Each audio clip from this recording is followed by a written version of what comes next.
What's poppin' YouTube? It's your boy CJ2 Official. Make sure you go down below and hit that subscribe button. What the fuck? I had to come on there wild, bro. You feel me? Nah. Look, bro. We finna be reacting to, you know, this teenage boy. You know, he's supposedly supposed to be a killer. You know what I'm saying? So, in this video, the mom finds out that, you know what I'm saying, her son the killer. You know what I'm saying? So I'm looking at my jawline like I just came off that toothache. It'll be alright though. But yeah, before we get into the video, make sure you go down below and hit that subscribe button, man. This is an hour-long video, and man, you know what I'm saying?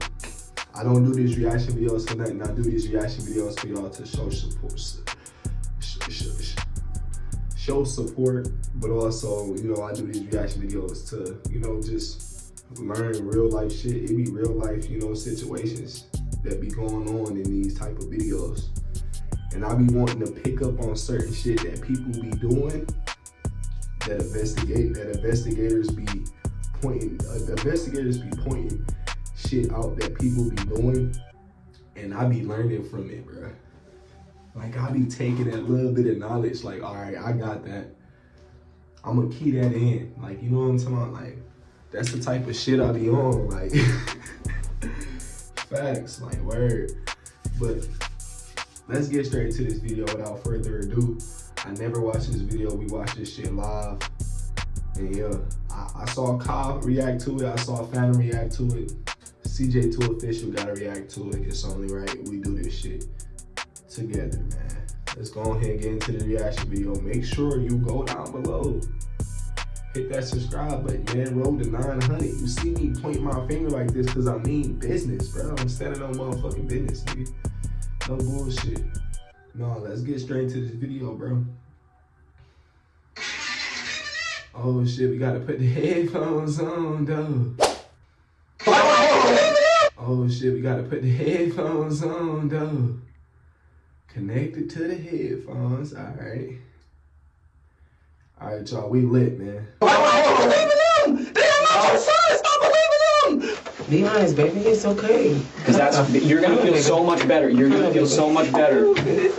When they pull this GPS, will it show that you were at home in your bed, or will it show that you were somewhere? Damn. He even got his mom interrogating him. She really don't know what the fuck he did. I see why parents is so strict nowadays. Like, what the fuck do y'all be doing, bro? Else? That's the question that was asked. You don't know? This is some that's serious. You gonna kill my family. What am I supposed to do? Robert, you don't understand that you're just as guilty if you know who did it and you're not saying nothing. That's guilty by association. I don't know. Snitching on everybody. If I was gonna get charged, why did you make me snitch? I said I don't know. My life is ruined. When the bodies of 3 teenagers were discovered over a period of several days in the same neighborhood in Marion County, Florida. Oh, hell no. Oh, hell no. I thought it was one body. It's 3? 3 bodies, bro? Bro, what are we doing, bro? The police didn't know what to think. This would set the tone for the rest of the case, as the emerging suspects all seemed intent on blaming each other. The identity of the alleged perpetrator, along with the motive for the heartless murders, turned out to be more alarming than anyone wanted to believe. I am 21 and I'm running a family business. My name is Jason Tepapa and I'm from New York City. My dad wanted to start. The police first learned that something was terribly wrong just before midnight on March 30th, 2023, when they received this 911 call. There's a girl laying in front of my... Hold on. They get taken into custody. And then they get to pointing fingers at each other. But y'all go do some raw ass shit. Like, y'all go do something raw as hell, kill somebody. And that's not even raw. But it's just like cold-hearted as fuck. To take a soul, bro, that shit just, I feel like you just gotta be different, bro. If it wasn't a self-defense to defend my family,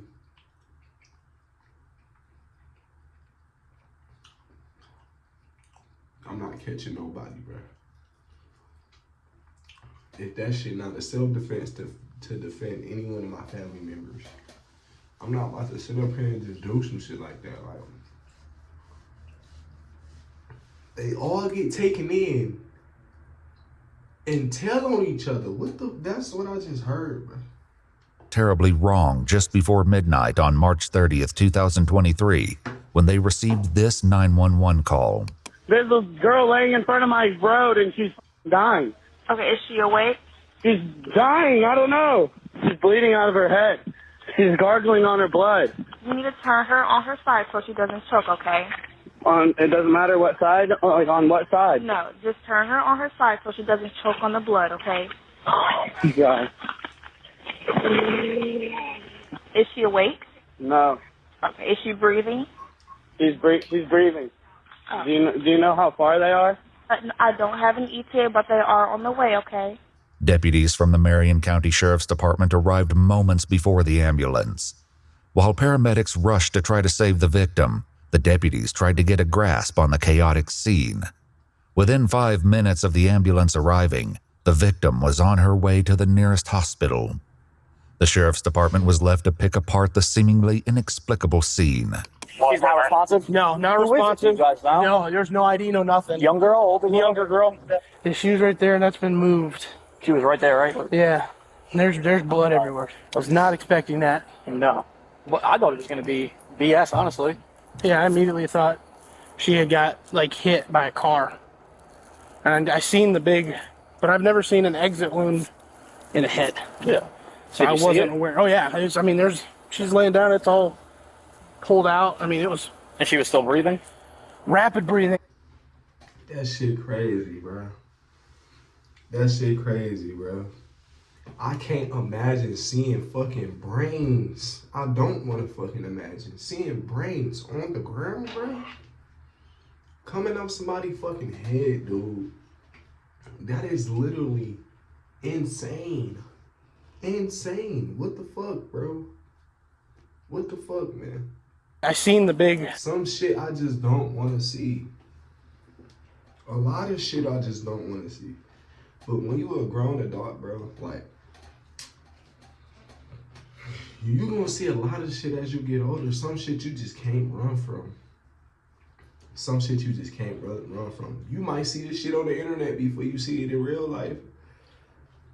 And if I'm being honest, I seen a couple of videos like that on the internet where a motherfucker really chopping the motherfucking head off, bro. On some like Arab shit. Like, that's not snitching. Like, I'm just saying, like, they put this shit on the internet anyways. Like, they put half of this shit on the black web. Like, don't ban this video, YouTube. No copyright, no nothing. We need this video to go straight through YouTube. I don't need y'all to fuck with this video, man. Everybody put in the comments right now, YouTube, don't fuck with the video. Everywhere. I was not expecting that. That's No. crazy. Well, I thought it was going to be BS, honestly. Yeah, I immediately thought she had got, like, hit by a car. What type of what? What type of what? How the fuck you think it's gonna be BS if the niggas, the guy on the phone is telling you she's dying? He telling you she dying. He telling you she breathing, but he telling you she's not responding. Like yo, like. Where do you hear game? That's not a game. Like, what the fuck is this officer talking about, bro? And I seen the big, but I've never seen an exit wound in a head. Yeah. So I wasn't aware. Oh, yeah. She's laying down. It's all pulled out. I mean, it was... And she was still breathing? Rapid breathing. Yeah. But I don't know. Medic said she ain't gonna make it. Yeah, more than likely. I mean, if she did, that's wild. When police made contact with the 911 caller, they learned that he was just as confused about the situation as the deputies. He only became aware that something was amiss when he got a call from his neighbor across the street. You didn't hear nothing at all? She told me it sounded like someone crashed into my dumpster, and then there was like 2 shots. The neighbor in question made her way over to talk to the deputies directly. Unfortunately, what she said only served to make the situation even more mysterious. So, around what time did you hear? You said it sounded like a gun, like a... Yeah, it wasn't a loud gunshot. I would say about 20, 30 minutes ago. It wasn't a loud gunshot, but I heard about 4 or 5. And I kind of blew it off casually, and then I just looked out of my window because I did think it was strange with it, how late it was. And I saw the car run into the dumpster. And once I seen the car run into the dumpster, I stepped out my door, and I seen a man run out of the car towards down the road, towards my yard, and I yelled at him, "What the fuck were you doing?" And then I seen him run back towards the car, take a minute, and I was calling him because it was his dumpster, and I seen him skirt off into the neighborhood. Did you see if anybody was in? Was it only one? Was there I several only people? seen one person running, and it was a male. It had a male figure, had a hat on. I want to say he was like 5 foot, maybe, but it was only one dude running down the road. This once again tracked with the evidence, as police found several sets of footprints at the scene. Did you hear the crash first, or did you hear what sounded like I heard the gunshots first. Where did you... The deputies closed down the main entrances and exits to the Forest Lakes Park neighborhood, hoping to catch the alleged shooter as he attempted to flee. Unfortunately, the area was heavily wooded, with plenty of places to hide and lots of back roads. This made for a difficult search for police, and an easy getaway for the alleged perpetrator. Meanwhile, the hospital where the victim was being treated was able to provide some help in that regard. They identified the girl as 16-year-old Layla Silvernail. Her grandparents, who were her legal guardians, were understandably distraught. Detectives first made contact with her grandfather, Kenneth. Layla was found, she was apparently with a gunshot wound, and she was taken to the hospital. So that's part of the reason why we came here, was to let you know about her status, but we also wanted to know any information that you had about who she was with yesterday, who she hanged out with. What's she in the hospital for? She had a gunshot wound. Huh? She was shot. You're kidding. No, that's what I told you when This is what I've been trying to tell her. You're hanging around with a crew. Kenneth hurried to the back of the house to get his wife, Lisa. Shot! What? Layla's grandmother only seemed to become more distressed when the detectives tried to ask her questions. Lisa, come here. Lisa, have a seat right here. Is my granddaughter okay? Will she be okay? She's going to be at the hospital. I don't know anything. That's why I said talk to you. I'm the victim advocate, okay? I'm here for you. Have a seat for us. We need some information so we can find out who did this, okay? I'd like to know too. We I will go and I will shoot that ass. So no. You cannot make threats. You cannot make threats. Man, they ain't going to do it. You know, they can hold that shit against you. Because if something do happen later on, it's going to be like, damn, okay. She did say she going to shoot their ass. So it's like, you don't want to say shit like that. But when you under stress like that, and you under, like, you know, a situation, when you under a fucking serious situation like that, bro, like, fuck everything. Everything I'm about to say is gonna be on bullshit. For sure. You just shot my granddaughter. She ain't trying to hear that shit. I would have been in the same mindset if that shit happened to one of my family members, bro. God forbid, like, you know what I'm saying? But like, I hope they don't hold none of that shit she's saying against her, bro. Listen, some information so we can find out who did this, okay? I'd like to know too. We I need... will go and I will shoot that ass. She said, I will go and I will shoot their asses, man. She is not fucking playing. Y'all better watch out for grandma. Hey, I'm about to go goddamn and get something out the kitchen. I'm gonna be right back. Y'all just watch the video and shit like that. Make sure you go down below and hit the subscribe button, man. You know what I'm saying? When we watch videos like this, it's very entertaining. It's not even into the investigation room yet. You know what I'm saying? It haven't even got juicy yet. So get your motherfucking popcorn and get everything else so we can be chilling and we can watch the video. You know what I'm saying? Like, I'm about to go get my snacks. Get your motherfucking snacks. Let's get our snacks and watch the video. Like, you chilling, I'm chilling, we watching the video. Type shit. Like, type shit. Like, you feel me? I just ate a burrito. That bitch was delicioso. That bitch was delicious, extravagant, marvelous, expeditiously good. You get what? All right, bro. We in the video. Information so we can find out who did this. Okay. I like to know too. We will go and I will shoot their asses. No. Listen, now. Where was she shot at? Does anybody know anything? She was shot in the head.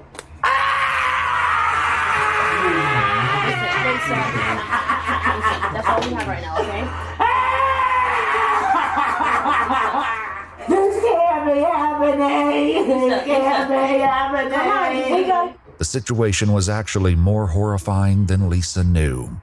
I was looking through a career that was more computer-oriented. Accelerated degrees in cybersecurity, ECPI University. Cloud computing, database, or networking. Being able to understand how these technologies work is very beneficial. Engaging technology and real-world simulations to help you prepare for the real world. The people you meet, the knowledge base you get, I'm very satisfied with my overall experience. I have a really good career. I'm really thankful. ECPI was a really good choice.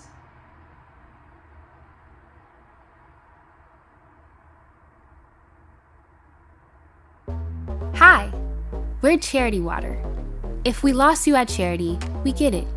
Give us a moment to change your mind. At Charity Water, we're known for telling great stories, but we're big believers in numbers too. Like this one, 703 million. That's how many people worldwide currently live without access to clean, safe drinking water. As a result, 4,400 lives will be lost today, and again tomorrow, and the day after that. It's a big problem, massive, really, but we know we can solve it. To do that, we need to make every penny count, which means when you donate $1, exactly $1 goes to water projects where they're needed most. Not 83 cents on the dollar, not even 99 cents. The whole dollar. No fine print, no hidden fees. A group of private donors generously cover our operating costs, which means we can proudly promise that every penny of every donation goes here, or here, or here. We're obsessive about our 100% promise, and we have been from the start. But we don't just say it, we prove it. With beautiful stories, sure, but also with cold, hard facts. GPS coordinates, audited financial statements, transparency and accountability that go above and beyond what's expected of us, so you can see your impact in black and white, and in living color too. Because seeing is believing. And in a world where it can be tough to believe in organizations and institutions, you can believe in us and our wholehearted commitment to ending the world water crisis for good. Give with confidence and watch your gift make a tangible difference.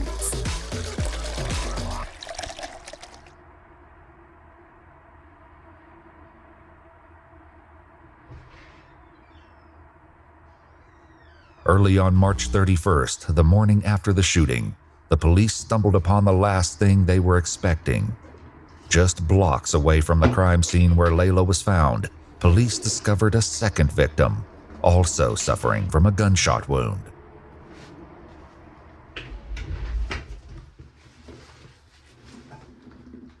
I just came back from getting my snacks and shit like that. I got an apple. I don't know what's going on, you know. We gonna take it back a little bit just to catch up, you know what I'm saying? Like I said, it's gonna be a long ass video, you know what I'm saying? But, no boy, oh shit, a spider just climbed, he gotta get out. He gotta get out, buddy. Nigga, where you go? Oh shit. Hold on, I know y'all just seen that spider. Hold on. I ain't trying to turn into Spider-Man in this bitch. I gotta kill it. He gotta go. He got. Oh yeah, I see him.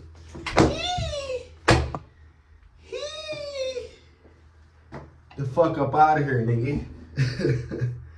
Get your whole ass on. Whole ass nigga. He tried to, I don't know what the fuck he had going on.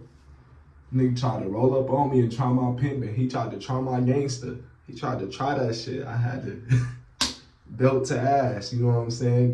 Get up out of here. Type shit. But no, this is crazy because the girl who you know that was the girl who got shot in the head, man. The girl who got shot in the head, man.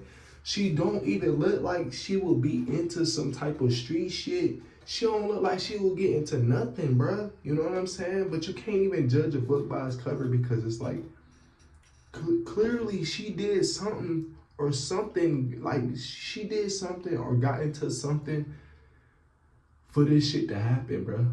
Her granddad said, like, he was like, I told her stop hanging around that crew. Stop being with that crew. Like, that's what I heard him say. Like, it don't even seem like she'd get into some shit though, you feel me? Like, and then you got your grandma hurt. Like, grandmas care damn near more than your damn mom, bruh. They be feeling like that's their second chance, like what they, like, at having another kid damn near. Cause they kid had a kid, so they damn near feel like it's their second set of kids. Like, if you get what I'm saying, like, they be loving their grandkids that much. I know my grandma loved me that much, bro. She damn near treated me like I was her kid, bro. But like,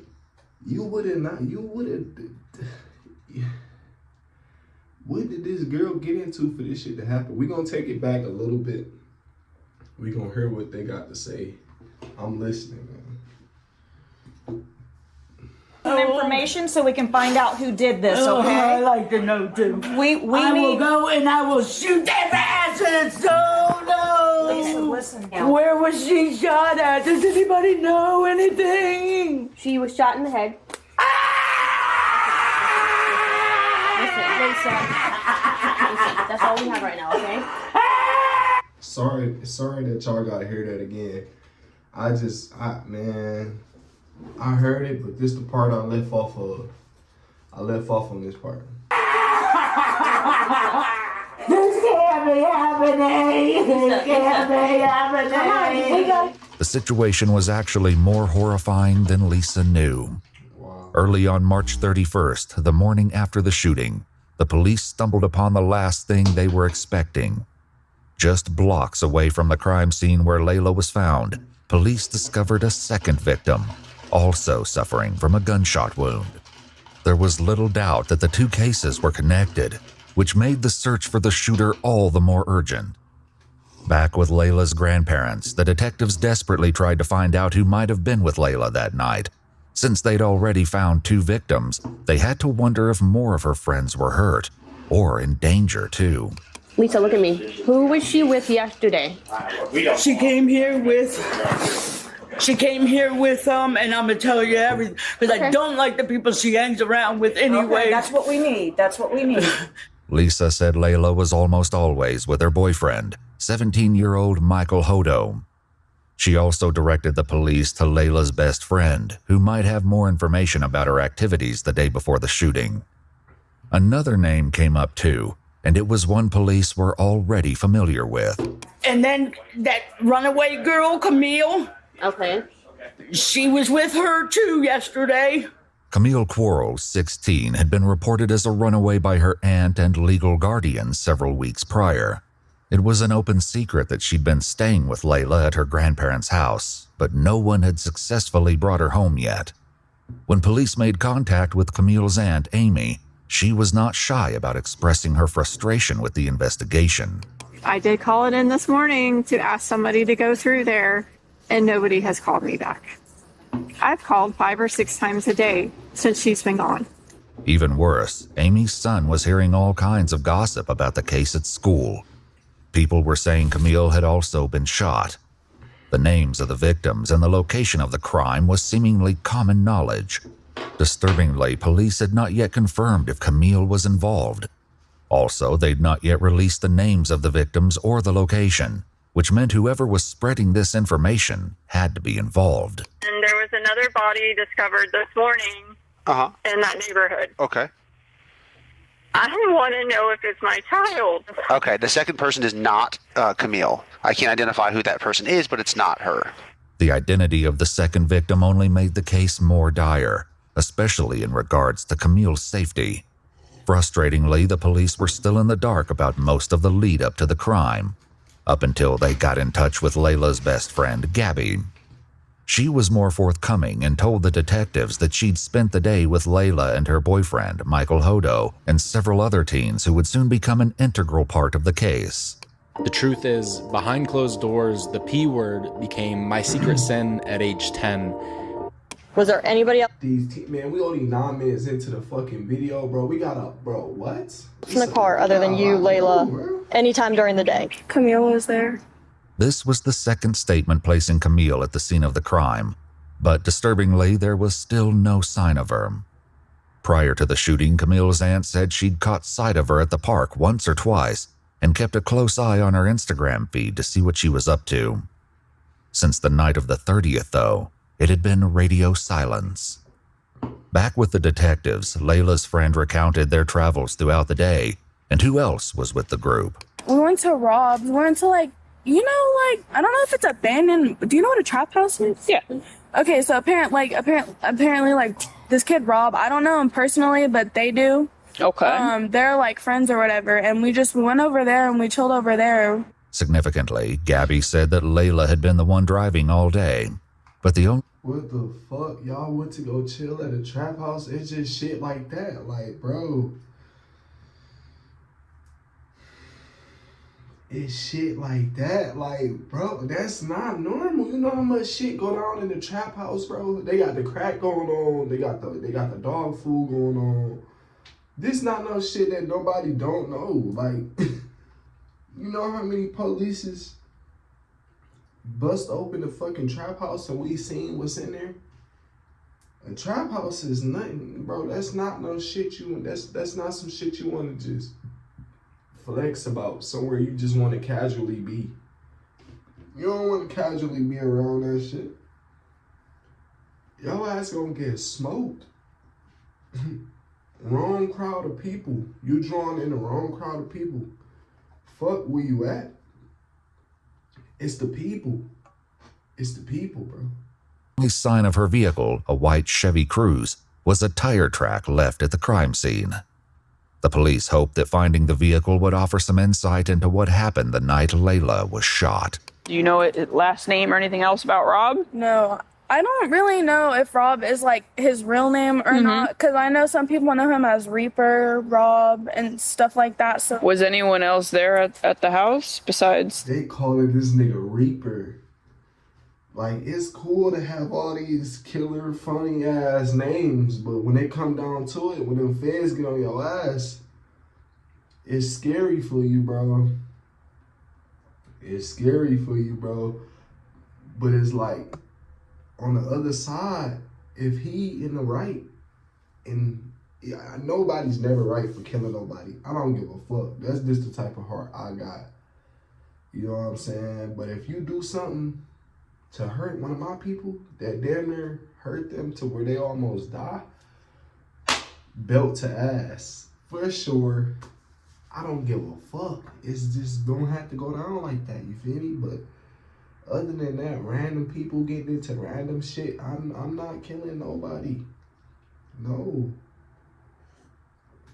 I'd rather whip your ass, you feel me? But you can almost die by ass beating, so the world is just crazy, you feel me?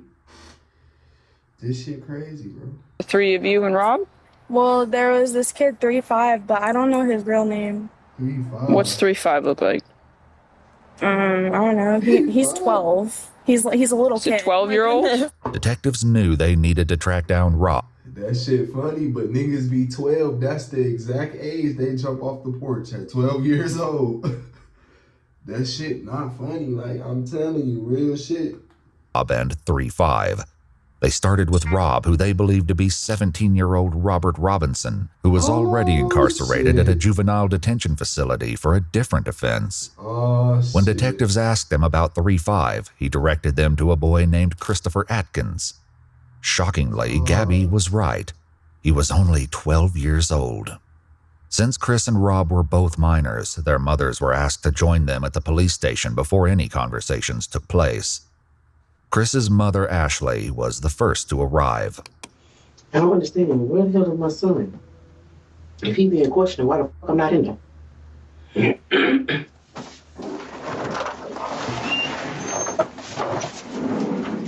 Which stick is on? Where's my son? He's in the other room right here. They talking to him? Not yet, no. Mom looked like she came straight from the damn bed. Mom's came straight from the bed. She got the booty shorts on with the bonnet, bruh. She with the tank top, bruh. The shorts on, tank top, she straight from the fucking bed, yo. They're all getting their stuff together. It seemed she wasn't convinced they weren't already questioning him, because...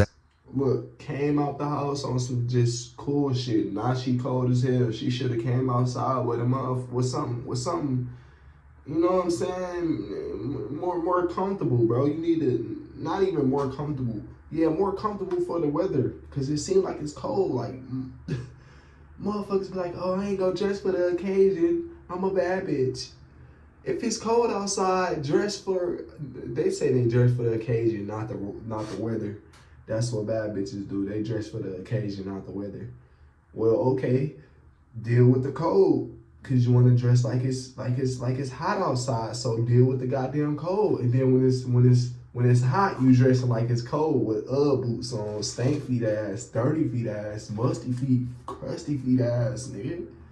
Talking about lick your toes. You had on boots during the summer. Who the fuck trying to do that, bro?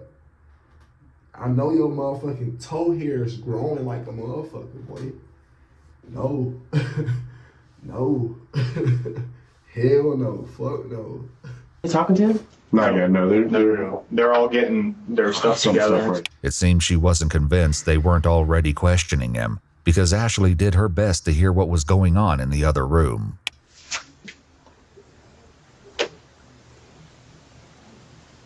After almost 2 hours of waiting, she was finally escorted to the next room to join Chris, who was visibly trembling. Hey, can I put this right? Sure. Yes, ma'am. Absolutely. Did you want another jacket? That's okay. Are you sure? You look like you're cold. Let me get you. You say you have 4 siblings?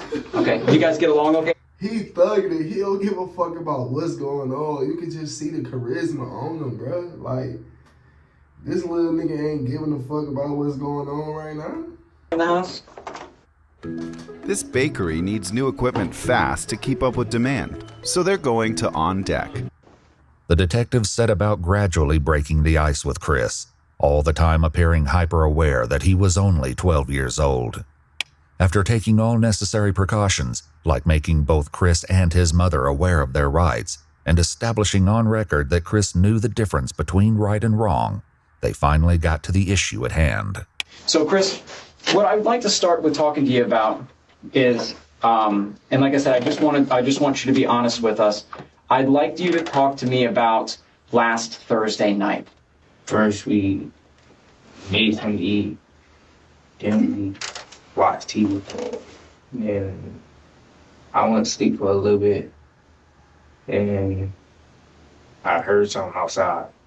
I opened the door. There was nothing outside now. I think I went to sleep. So I think what you just told me was what you probably had rehearsed in your mind several times to tell a police officer if you ever had to talk about that Thursday night. Because sitting here and talking to you with your mom here crying and knowing that you have these siblings, you're probably in sort of an embarrassing and shameful position. If you are sorry for what happened, repent for it and start from the very beginning and go to the very end without me having to pull it from you. Because somebody that I have to pull each individual action from, that tells me that they don't really want to say what they did wrong, that they don't feel bad for it. Reaper down there has been super honest.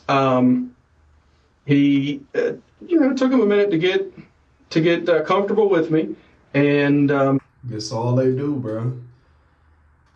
Listen. Grown man, teenager, grown woman, anybody get in that investigation room, bro, the police is not your friend. They trying to figure out exactly what the fuck happened. So it's like, they gonna use the opposite person who is with you to make you confess some shit. If you solid, you solid though, bro. He's told me everything down to details that only he would know. And that's involved that nobody else would know. Some of the details, he points finger at you. 17-year-old Rob, also known by the concerning moniker Reaper, was also being questioned. Just like Chris, Rob and his mom Erica were both advised of their Miranda rights before the interrogation commenced. I'm trying to bring the best way to say this to you guys. We're investigating several different incidents that occurred over the last couple of weeks. Okay. One being a theft of side-by-side. One being the theft of, a burglary. We're investigating a robbery, and we're investigating a murder. Okay? Murder. Mm-hmm. So, he tells on himself right there. Oh God, I swear to God, I would have knew right there. The first ones you named is believable. The last one you named is not. You don't have the heart to keep them. I know that for a fact. Okay. What'd you do on Thursday all day? I mean, I was home all day. Like, I was home all Thursday. Okay. Who were you with? Did anybody come over? Did we hang out with anybody? Did you go anywhere with anybody? I didn't go nowhere. Came over at like 1 o'clock. What'd you guys do then? We just chilling. Literally, like we were just chilling.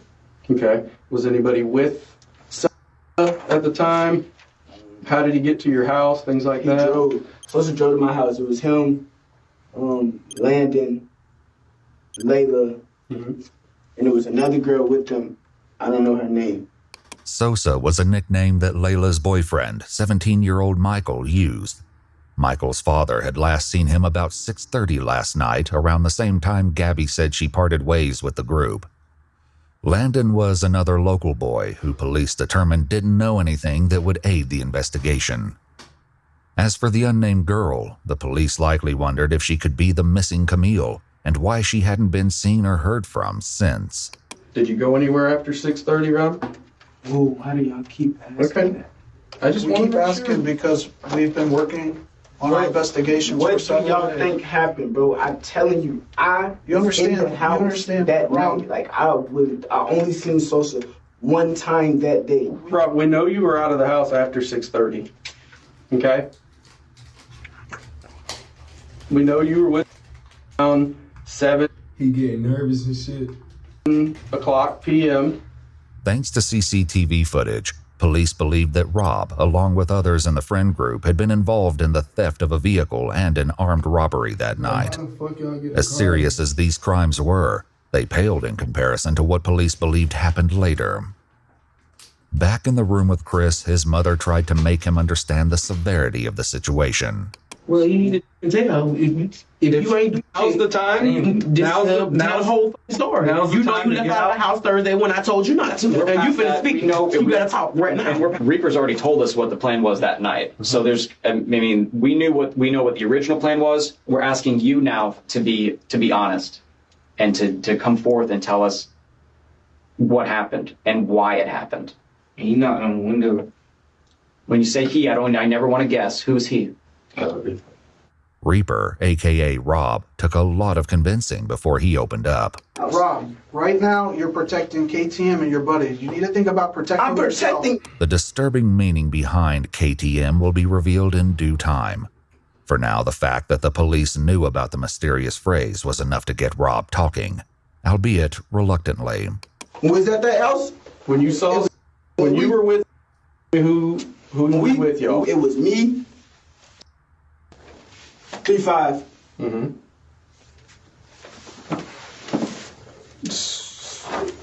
Layla was there. And that was it. The police knew by now that there were more people at the house than just Chris, Rob, Michael, and Layla. Did you go anywhere with them that night? No, I ain't go nowhere with them. I just told you. I swear to God, was at the house. They said they was finna leave. I went back home. Actually, Mom, I didn't come in until like late. I didn't come in until after 7 anyways. You don't know what time you came home. Now, but they talking about what now Mulaka at 7:10. What I'm saying is you don't know what time you came home because you defy your curfew so much. You don't know what time you came in. Bro, damn. Even mom not on y'all side. It's over with, bro. Mom confused as hell. It's over with. When mom confused and she not on your side, bro, you fucked up, homie. You fucked up, my nigga. It might have been 8 o'clock. It might have been 7:30. It might have, you know what I'm saying? So you don't know. What I'm saying is, if you know something that they're trying to get out of you, I don't give a who your friends are, who you trying to protect. I gotta get to work, and I'm sick of dealing with this jail. Cause you choose to have friends. You need to be honest. Unfortunately for Rob, the police already knew that he was still holding back the dark details of what he got up to that night. What about his cell phone? Do you own that phone? Yeah, I own that phone. So Okay. do you all want permission to check the location? That on would be phone? great, yeah. No. That would What be do you great. mean no? Oh, they can check my phone. They might find They're not something else in there. they're not looking in your phone for anything else. So you're certain that your phone GPS will keep you at your house that night? Are you? Are you? He fucked up. He doing the hand movement. It's over with, bro. So we gon' no. I can just tell you, I really don't know nothing about no murder. That is the truth. I don't know nothing about no murder, and I was not there with no murder. That's not what they asked, though. That's not what they asked. What they asked was, when they pull this GPS, will it show that you were at home in your bed, or will it show that you were somewhere else? That's the question that was asked.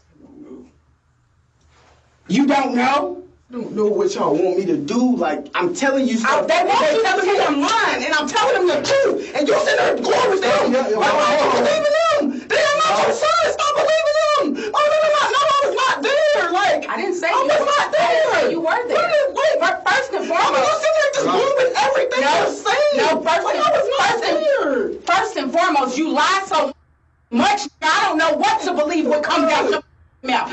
You didn't burn the bridge that's been gone. Let's get that understood. Like, I was like, but what I'm saying is, you so quick to want to protect people.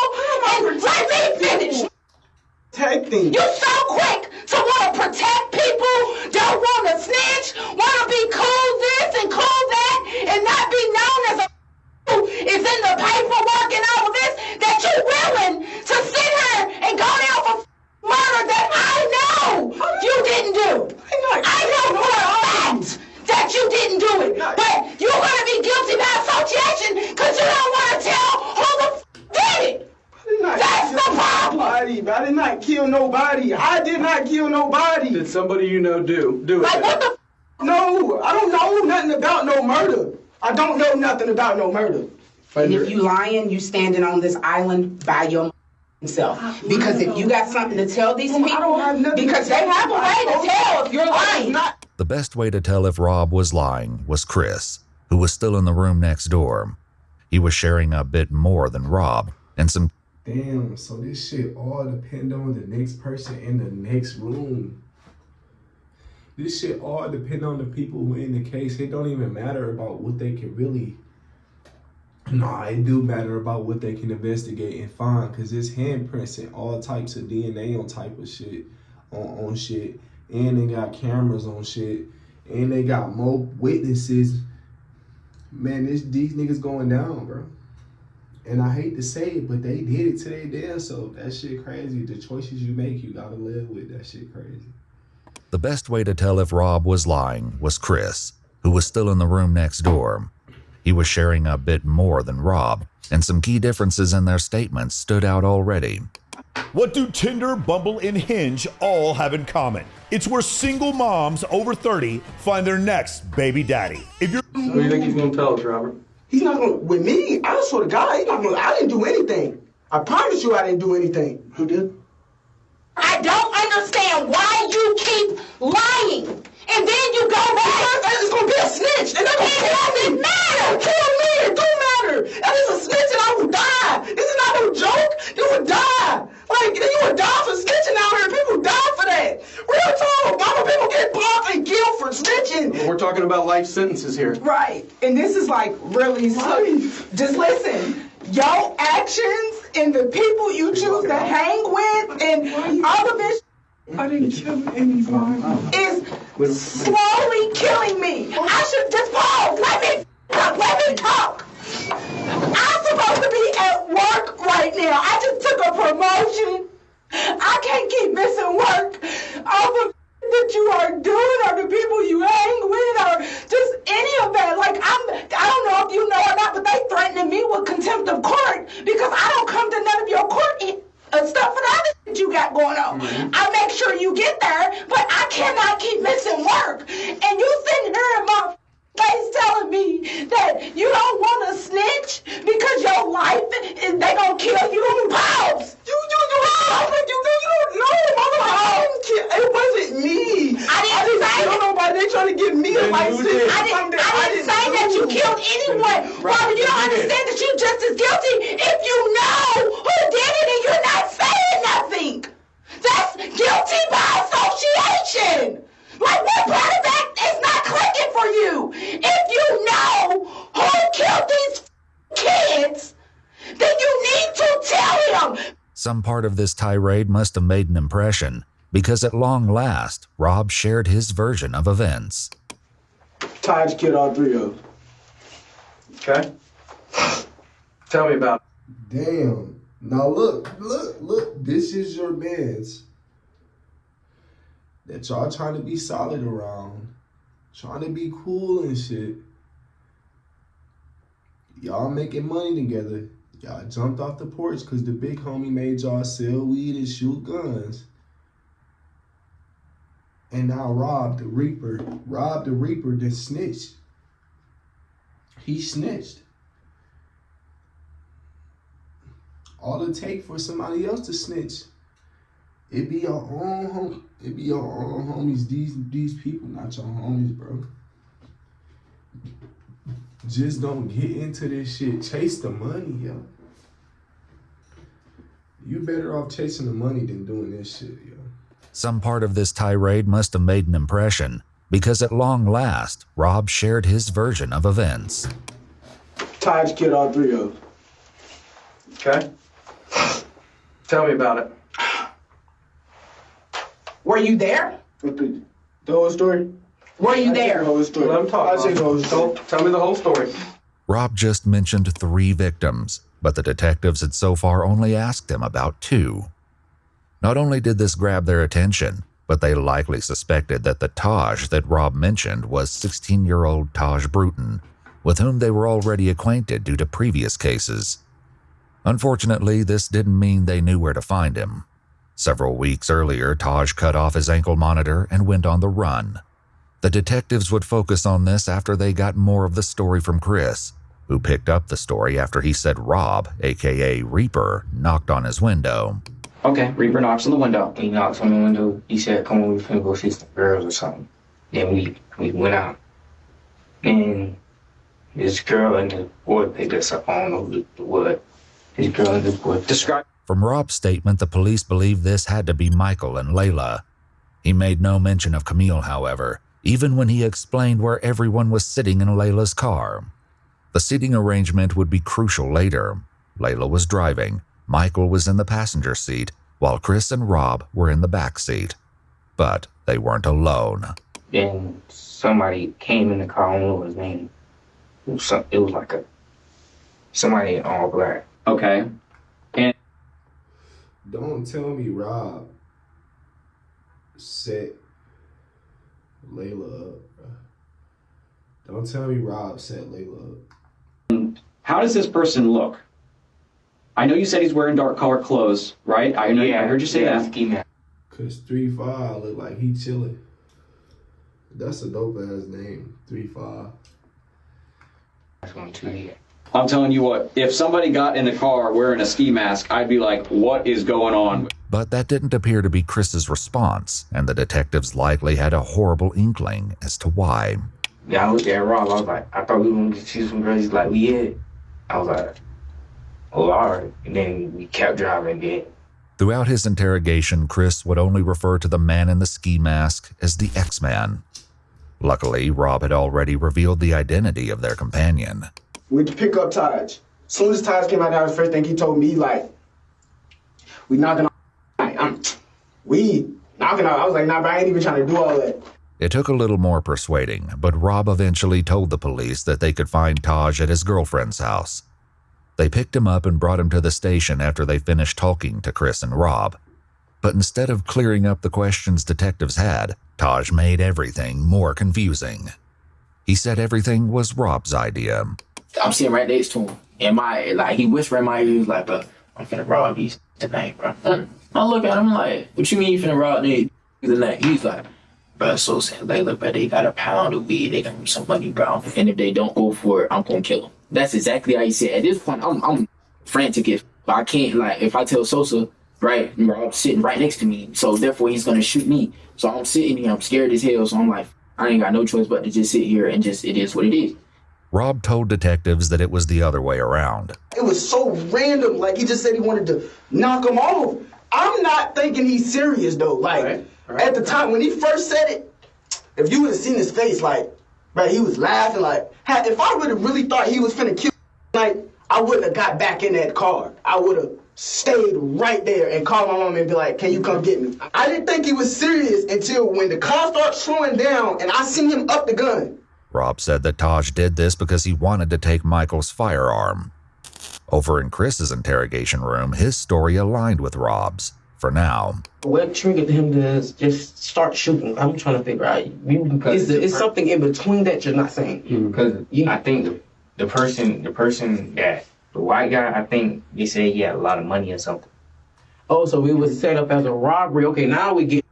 Bro. Meet the new standard in sleep. This is Pod 4 Ultra. It's not a bed, it's a... On April 23rd. No. We're getting somewhere. Okay. 3-5 ain't lying. He chilling, he laid back. This nigga ain't lying, bro. Okay, so they was setting up to rob the man. Did Reaper mention that to you? That something was going to be set up or anything? He didn't even know. All I heard was power. And I thought somebody was shooting at us, so I hopped out the car and ran. I'm looking. Boom! Boom! Once again, Taj's version was a little different. 3-5 shot at Sosa. Boom. Layla got shot by Rob because that was diagonal. It was crazy. Just like that. It took 2. So he put a body on both of them and they putting both of the bodies on him. Y'all see how this shit go, but y'all calling these niggas y'all friend, bro. Fuck no, bro. Fuck no, bro. It wasn't no more than that. It took 2 shots to kill both of them. The police knew at least part of this was true. Who shot who was yet to be determined. But tragically, they'd confirmed the second victim as Layla's boyfriend, Michael Hodo. He was in the grass by the side of the road, just blocks away from Layla. He was deceased when police found him.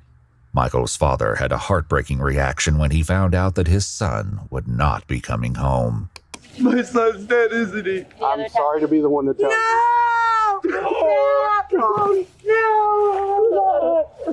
Oh my God!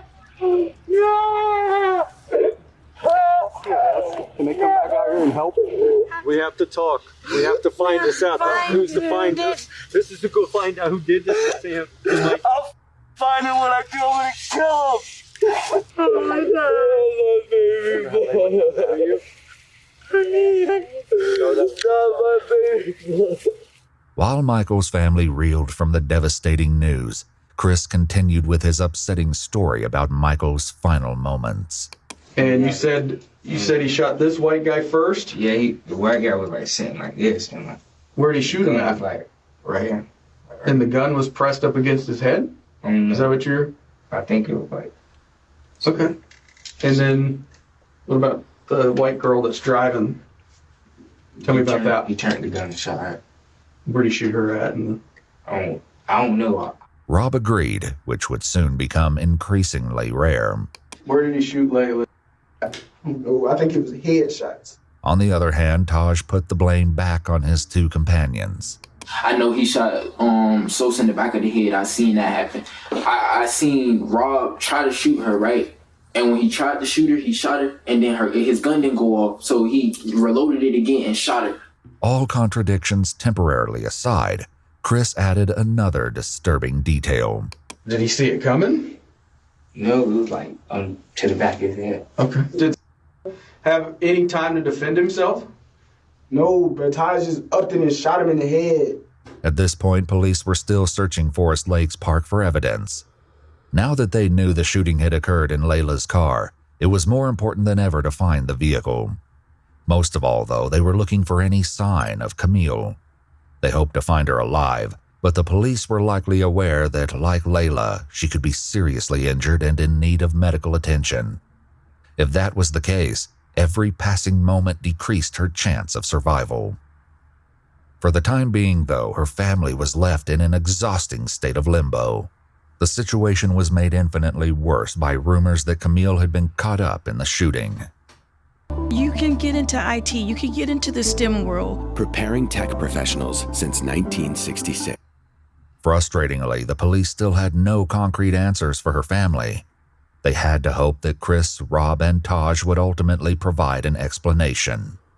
They got even closer when Chris continued with more of the story, but once again, the details started to get shaky. Was the car driving whenever they got shot? No, it was just like, it stopped, and then like it kept going, like, and I hopped out the car and kept going with it. Where did the car keep going when it kept going? Like, to a dumpster. Did you get back in the car? Yeah, I got back. I mean, did you want to get back in the car, or did you not? No, you didn't want to.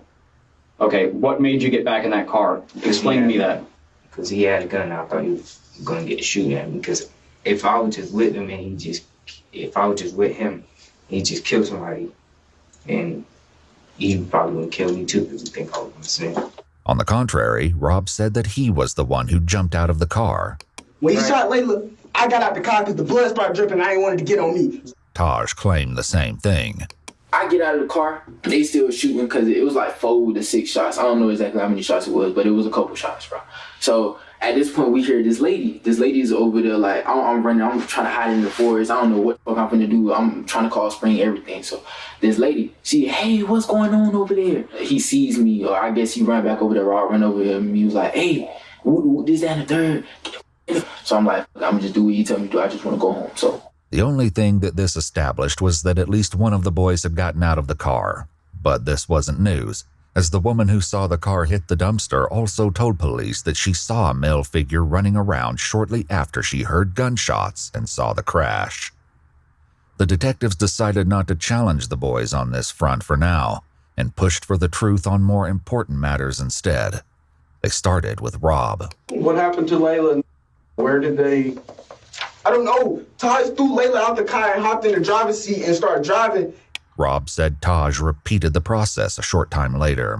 Taj pulled body out the car, he patted him down the mechanic. He grabbed the mechanic, got back in the driver's seat, and he drove off. Was that next to Layla where she was pulled out? No, it was in a different spot. This made sense to police because the second crime scene, where Michael's body was found, didn't have much blood. There were, however, what appeared to be drag marks leading from the road towards the brush where the body lay. Did you help take... I ain't touch nobody. I ain't touch a body. I ain't touch nothing. I swear to God, I ain't touch nothing. Once they was dead, I said, take me home, man. Take me home. Yet Taj said that wasn't how it happened. Rob drives. He pulled Layla out of the car. That's why she got left by the dumpster. He starts driving. He's driving. We go around the corner. He goes over to Sosa. Sosa had things. Who y'all think did this shit, man? Who y'all think did this? It gotta be between Rob and bro that's talking right now. In his somewhere on him. So he pulled Sosa out of the car. He just dragged him over in some woods or some shit. And were you driving the car? No, I was not driving the car. Yeah. The detectives asked Chris similar questions. Did you pull her out of the car? What is Rob doing during all this? He was sitting in the back seat. What's he saying? He was like, oh, he was like, oh, he was like, go. And what happened next? Yeah. And he drove all the way out there in Ottawa. And he tried to put a thing in the river, but I think got stuck or something. What thing are you talking about? The car. Okay. Once again, the detectives already had information that would let them know if one of the boys was lying. The search of Forest Lakes Park had finally paid off, leading police to another grisly and tragic discovery. Taj picked up the story again to tell his version of what they did with Layla's car. We get over here to this lake. It's dark as hell. 3-5 get out of the car. He got out of the car. Rob tells him, hey, start wiping everything down. So he started wiping everything down. He's wiping everything down. The door handles, everything. He's wiping everything down. So after he started wiping everything down, Rob takes Layla's phone and Sosa's phone or whoever phones he found in that bit. Throw him in the lake. Throw him in the lake. The lake in question turned out to be 5.5 miles or 8.8 kilometers outside Forest Lakes Park, but police had no question that this was the scene they were looking for. When they dredged the lake, they recovered the 2 phones from the water, which were determined to be Michael and Layla's. But this wasn't the only evidence they found. Taj attempted to explain what was found as he continued his story, starring Rob as the mastermind of the crime. He tell 3-5 get in the car, drive the car into the lake for whatever reason. When the detectives asked Chris, though, he said he was nowhere near the car at that point. Were you in the car when it was going in the river? Or? Yeah, I was out the car. I was trying to run back to my house. You were out of the car. What was Rob doing? I don't know. I left. I was running back to my house. What did he say he did with the car after that then? I didn't ask all of that. I didn't ask that. What about the guns that were used? I don't know where those at either. Oh, it's barely in the lake. Okay. Like when he drive, it might be the 2 front tires in the lake. It might be a little bit more of the hood, but the back of the car, all that is still out of the lake.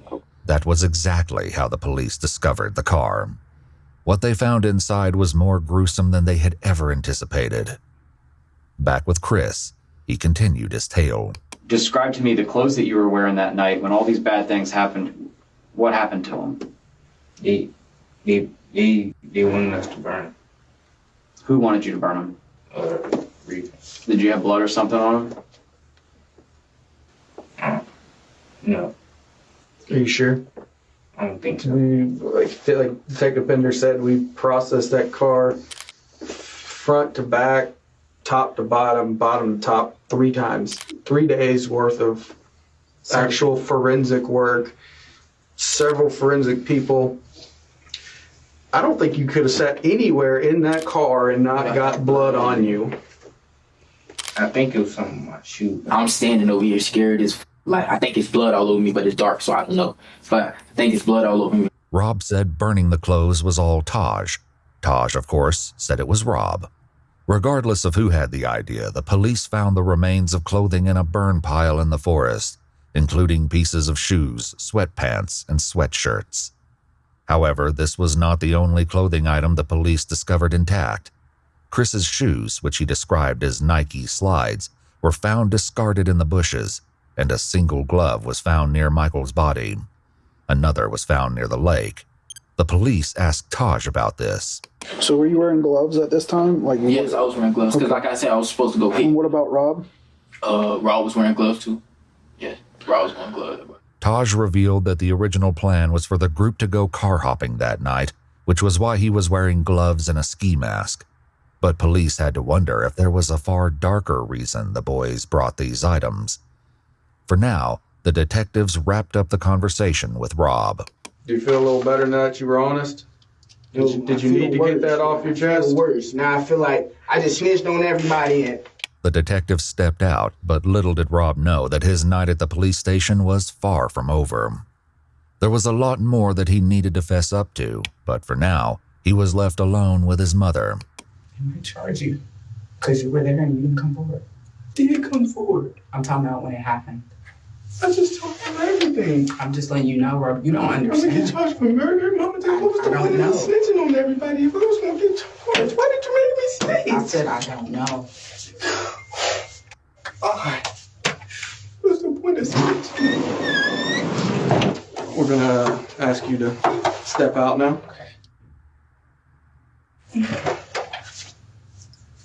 Hey, Mama. Wait, hey, is my mama still here? Yeah, she's still here. Wait, Mama. Talk to me. Give me. Okay, she's talking with someone. can you see if they do charge me? Can you see if she can give me a lawyer? I didn't kill anybody. Hey, relax. Can you ask her, please? Rob waited, asking the detective stationed at the door several times to bring his mother back, but she had left to go back to work. Before she did, she informed police that she did not want Rob answering any more questions without a lawyer present. Rob was not on board with this plan.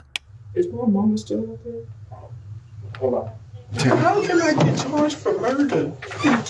Listen. Can you explain it to me? Hold on. We got it. We're taking your DNA, okay?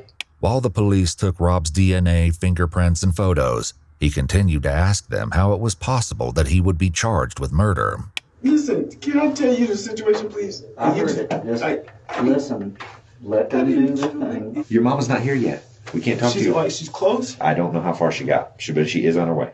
Rob's interrogation might have been on pause, but the conversation with Chris remained in full swing.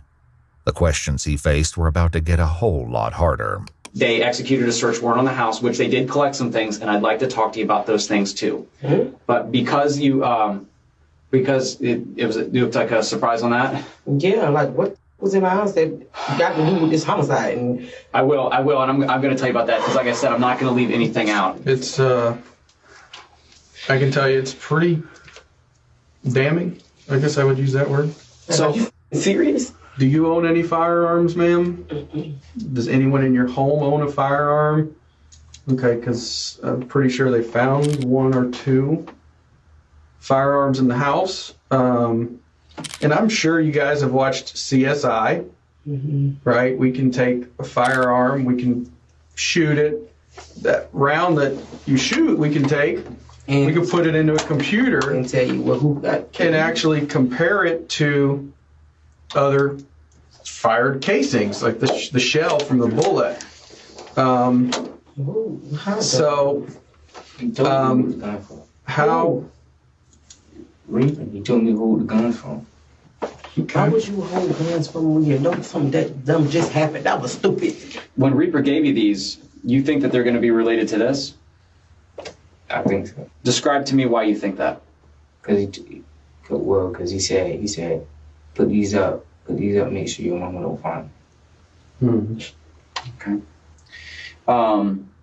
And the gun that you saw X-Man use, was it either one of those 2 guns? I think it was the black one. Meanwhile, Rob continued to wait. Didn't kill anybody. Why the fuck be charged with murder? I do not want to be charged with murder, bro. Eventually, the detectives did come back to speak with him, since he was insistent on saying more, even though his mother did not return to the station. All right, so, you know, I explained to you what your mom said on the phone, right? She didn't want us to ask you any more questions about a lawyer presence. You reapproached me a couple times, and you said that you wanted to discuss some stuff further, right? I just want to make sure that we're clear that you don't have to answer our question. You don't have to talk to us at this point. But you've stated to me that it's my case. I want to talk to you. Yes. Because Rob's mom was no longer present, they read him his Miranda rights again.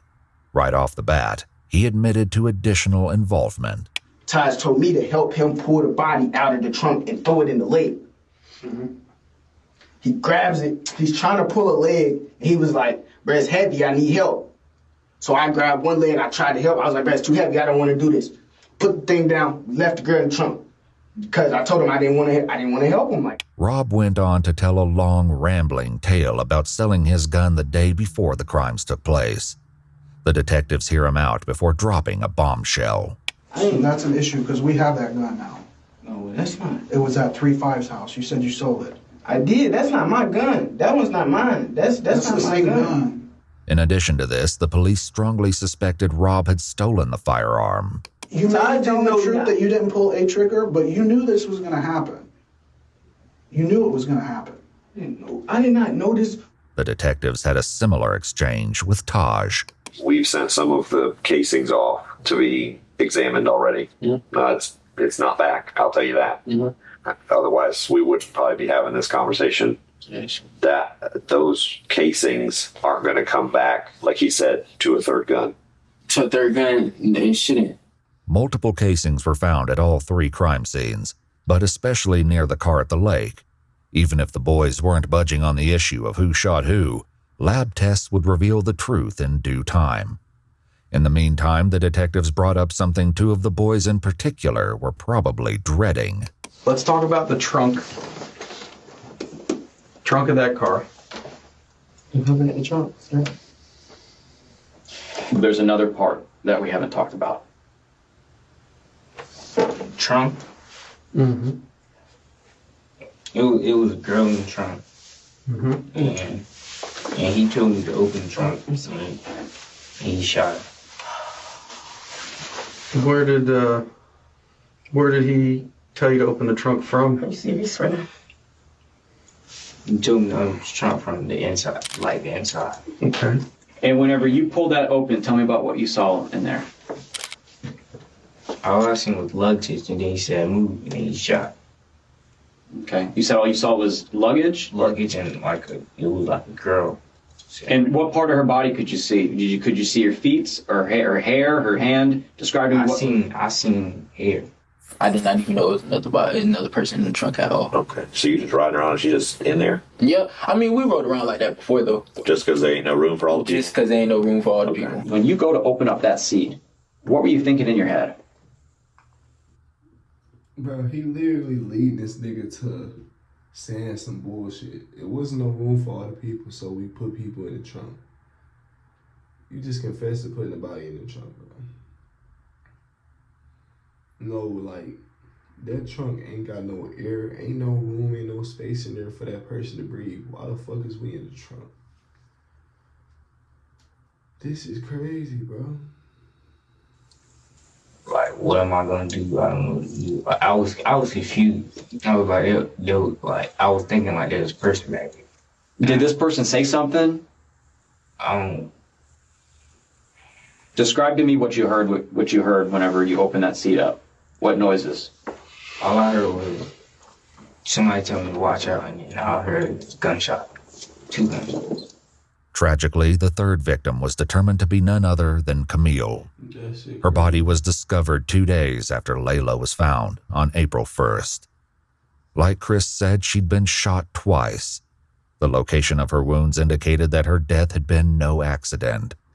It was highly unlikely that Camille had been shot once in the back and once in the head by chance. As soon as she was identified, law enforcement made contact with her aunt, Amy, for a difficult conversation. So you probably know why we're here, where we've been investigating the incident that happened Friday involving Layla and the other individual that was found deceased. You know, it took us a little while because we couldn't positively identify her, so it took us a little while. But, you know, we're certain that it's Camille that is now deceased. Probably to detectives' surprise, Amy remained stoic. As it turned out, she already knew Camille was deceased. The grandpa of Layla actually came to my house when I found your card, telling me that Camille was deceased, and how are you doing is what he told me. They were talking about Camille it at the hospital that Camille was deceased already. I had a mother call me at midnight last night that, my phone has not stopped. Homeowners love these new whole home water treatment systems, delivering cleaner, safer water to their home and family. While Amy tried to come to terms with the loss of her niece, the detectives at the police station asked Chris more about the specifics of Camille's murder. What happened after he shot her? He closed it, and we left. How many times did he shoot her? Yeah, that's what we're gonna. I think once, twice. Well, what is it? One twice. Twice? Okay. Do you know what part of her body he shot her? No, when I opened it, he go empty, so I looked away. As if this wasn't horrific enough, Taj put forth an even more disturbing version of events. Predictably, he insisted he was not the shooter. The culprit he named was spine-chilling. Who folds the seat down? 3-5, because he was on the side, so he hops out of the car, right? He can get out of the car, flip the seat down, boom. hit her once. So he shot her once. Where did he shoot her? Oh, I don't know. I couldn't see exactly where he shot her at all. And then she's not dead yet. So Rob sees that and he shoots her to make sure she's dead. So Layla got one headshot and then Camille got two because she wasn't dead yet. For once, Rob agreed with Taj, at least partially. Before his mom left the police station, he told this to the police. It was 3-5 that did that. 3-5 dropped the seat and shot the girl, and he shot her in the head. And Taj was like, shoot the in the back, shoot the in the back. 3-5 dropped the back seat and he shot the girl. She was still alive. He's like, finish her, finish her. So he shot her again. 3-5, police knew, was Chris's street name. Still, something wasn't quite right. After getting this far, the police were not willing to accept anything short of the full truth. Now, Reaper, Rob, there's a lot of similarities that are overlapping here, but there's definitely a discrepancy that Rob told us about what happened to the person in the trunk. So they're trying to make him the shooter, right? Yeah, that's what y'all leaving out. I mean, be honest. Be honest. We being all being honest here. Just be honest. Is he the shooter? That's what they're saying. That's all you gotta do. That's all you gotta do is just say that. I mean, stop going around it. I can tell you that he is not. You, Chris, are not being blamed for those people in the front seat. In the back seat is what the trunk is the one that we have some issues with the trunk. I'm gonna keep it real about. Tell us. Be honest, baby. It's okay. Because you're gonna feel so much better. You're gonna feel so much better. You're gonna feel so much better once you talk about what he's.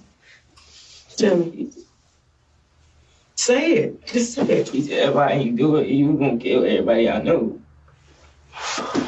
So tell us what you did. He said you gonna kill everybody I know.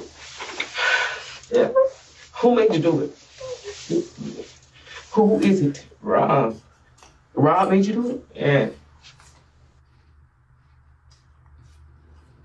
Rob seemed like he the mastermind, like he made all of them catch a body so he won't just go down for it, bro. That shit crazy. He said he gonna kill everybody you know. Well, who was the X-Man? I don't know who that is. Now did you... Just calm down. Yet again, Rob said something different. Before his mom left the station, he had shared this information.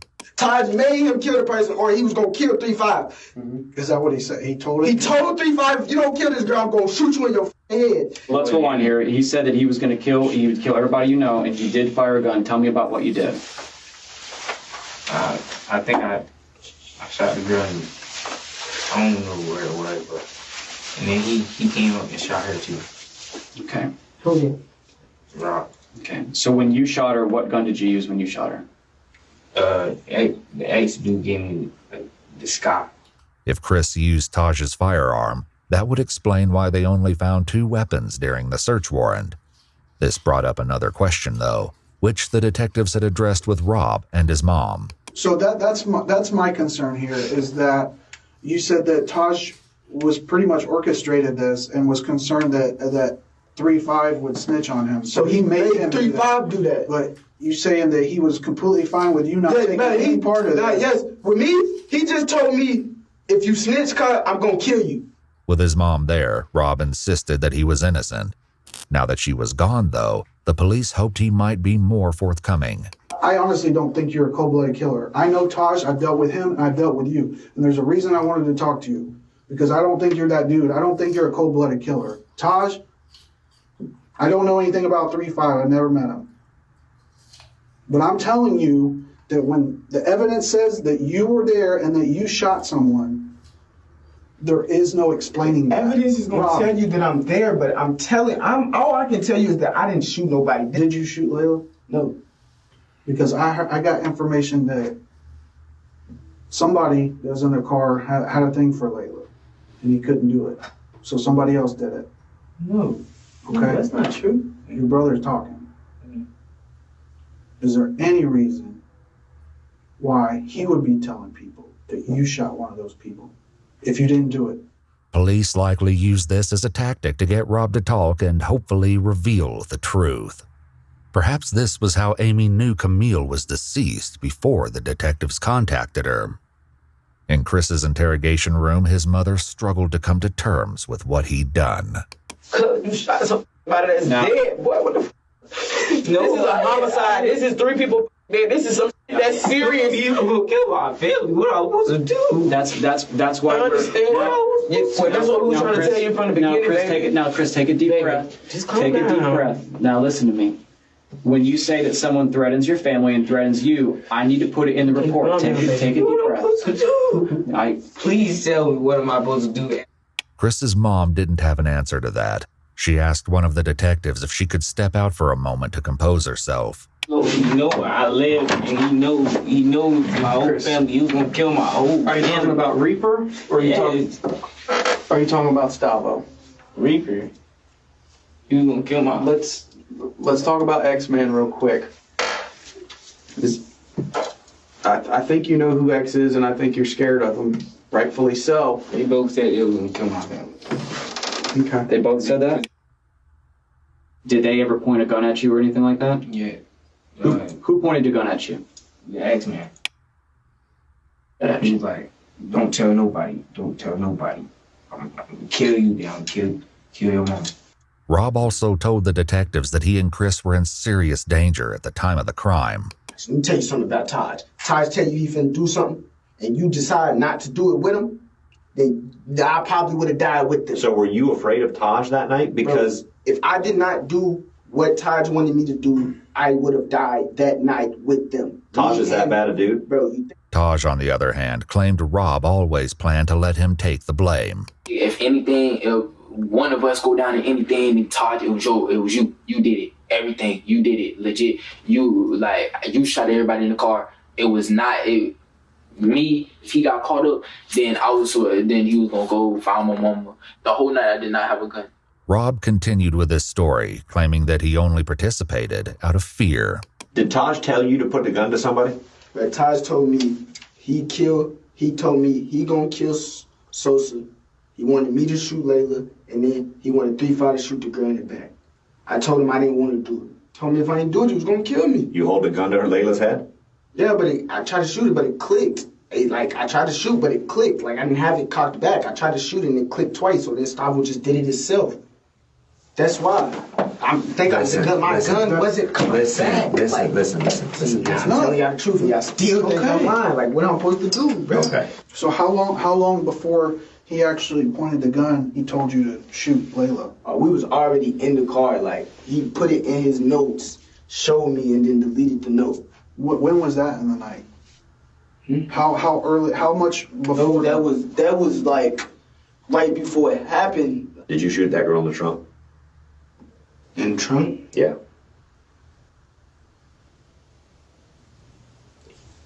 Like I said, I wasn't there. 3-5 shot that girl in the trunk. Still, the police suspected something was being left out. Was she still moving after you shot her? He said she was still breathing or something. Mm-hmm. Who said that, X-Man or Rob? Did you shoot the girl once or did you shoot her twice? I mean, it doesn't matter at this point. I shot her once, and he shot her again. Chris was talking about Rob. Thankfully, the police were finally getting somewhere with him, too. You shot her once. How many times did you shoot her? Once. You shot her once? Where'd you shoot her? I don't know. Yeah, you do. There ain't no question. There ain't no question where she was shot. You talking about one end to the other. Where'd you shoot her? Just shot, bro. I seen her and I shot. Why? Because she was still alive. She was gonna snitch on us all. We was all gonna go to jail for life. I didn't want to do none of it. If I didn't kill that girl, Stavo was going to kill me. I swear to God. I'm looking at her in her eyes. She's dead. Finally, the truth came out. Ballistics reports comparing shell cases found at the scene to the firearms found in Chris's house indicated a match. Whether or not there was a third shooter remained to be seen. Are you sorry for what happened? I did not want it to happen. I never wanted that to happen. I never wanted to kill anybody. I never wanted to shoot anybody. I never wanted any of that to happen. I just wanted to get a little bit of money.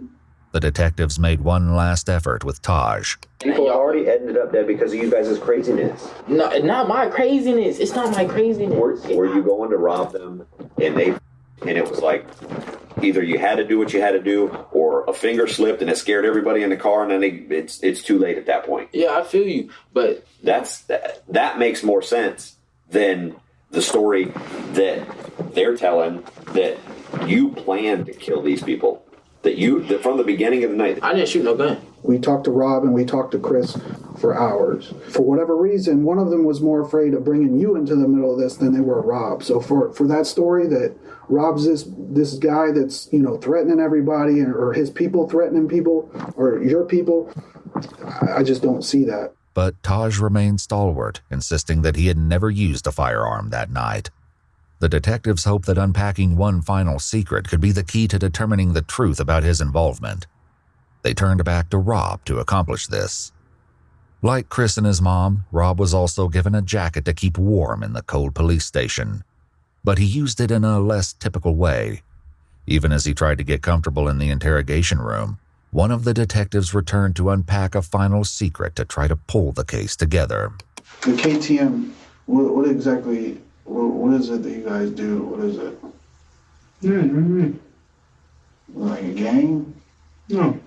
It's the first time we did something for it. So how many people like consider themselves a part of KTM? A few of us, me, Gustavo, 3-5. Rob's list went on, but he only had nicknames for most of the KTM members, not their real names. Notably, Michael, Layla, and Camille were not included. I was the leader of it. Chris was somehow even less willing to give up the details of KTM. What's the deal with the KTM thing? KTM. Huh?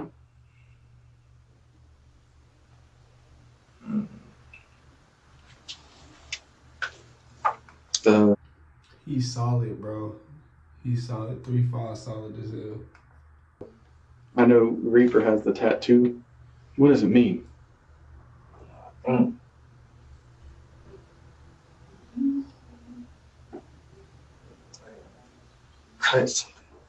Cutthroat? Cutthroat mentality, does it sound right? What exactly is that? Like just a made-up gang name, or? One of Michael's close friends eventually came forward, provided the police would keep his identity anonymous, and confirmed that KTM was indeed a gang. His description of their activities was chilling. Their mentality is a mentality that they will do anything to you and not give a fuck. Just to get the money? Yes, just to get the money. Just to get what they want, basically. With that, the detectives had all the information they needed to move forward with the case. It had taken 8 hours each to get the truth from Rob and Chris. The detectives stepped out, leaving Ashley and Chris alone for a few moments. Listen, baby, listen. It's not over. Yes, it is. It's not over. It's not over. You just better pray and hope that the gun that you shot her with wasn't murder weapon. Ashley also had some devastating news to deliver that was sure to upset him further. I'm gonna go to jail. That's when I leave him. Top. That's I got a warrant. So I'm gonna go. And grandma gonna be trying to figure out something. I'm gonna try to get out of this. When I get out of here, I'm trying to get you home. Ashley had a warrant out for her arrest, and in order to be with her son while he was interrogated, turned herself in to police. She was charged with possession of cocaine and methamphetamine and taken to county jail. Chris, Rob, and Taj were all taken to juvenile detention, and on May 15, 2023, a grand jury indicted all 3 boys. Preparations began to take the case to trial, where they will be tried as adults. Taj and Rob are both facing 3 counts of murder in the first degree because, tragically, Layla did not survive her injuries. She passed away just days after Camille's body was discovered. Taj also has been charged with robbery with a firearm, tampering with evidence, tampering with an electronic monitoring device, carjacking while armed, aggravated assault with a deadly weapon, and grand theft auto. Rob had a similarly long list of charges in addition to 3 counts of murder, including armed burglary, grand theft of a firearm, petty theft, robbery with a firearm, and tampering with evidence. Chris, meanwhile, was only charged with 1 count of murder for Camille. whom he admitted to shooting while she was in the trunk. The other charges against him were dropped, including grand theft of a firearm and burglary. However, he's now facing an additional charge of battery after getting into a fight while incarcerated. Currently, all 3 boys have entered pleas of not guilty, but the trial is ongoing. What the court finds and how justice will be served for Layla, Michael, and Camille remains to be seen.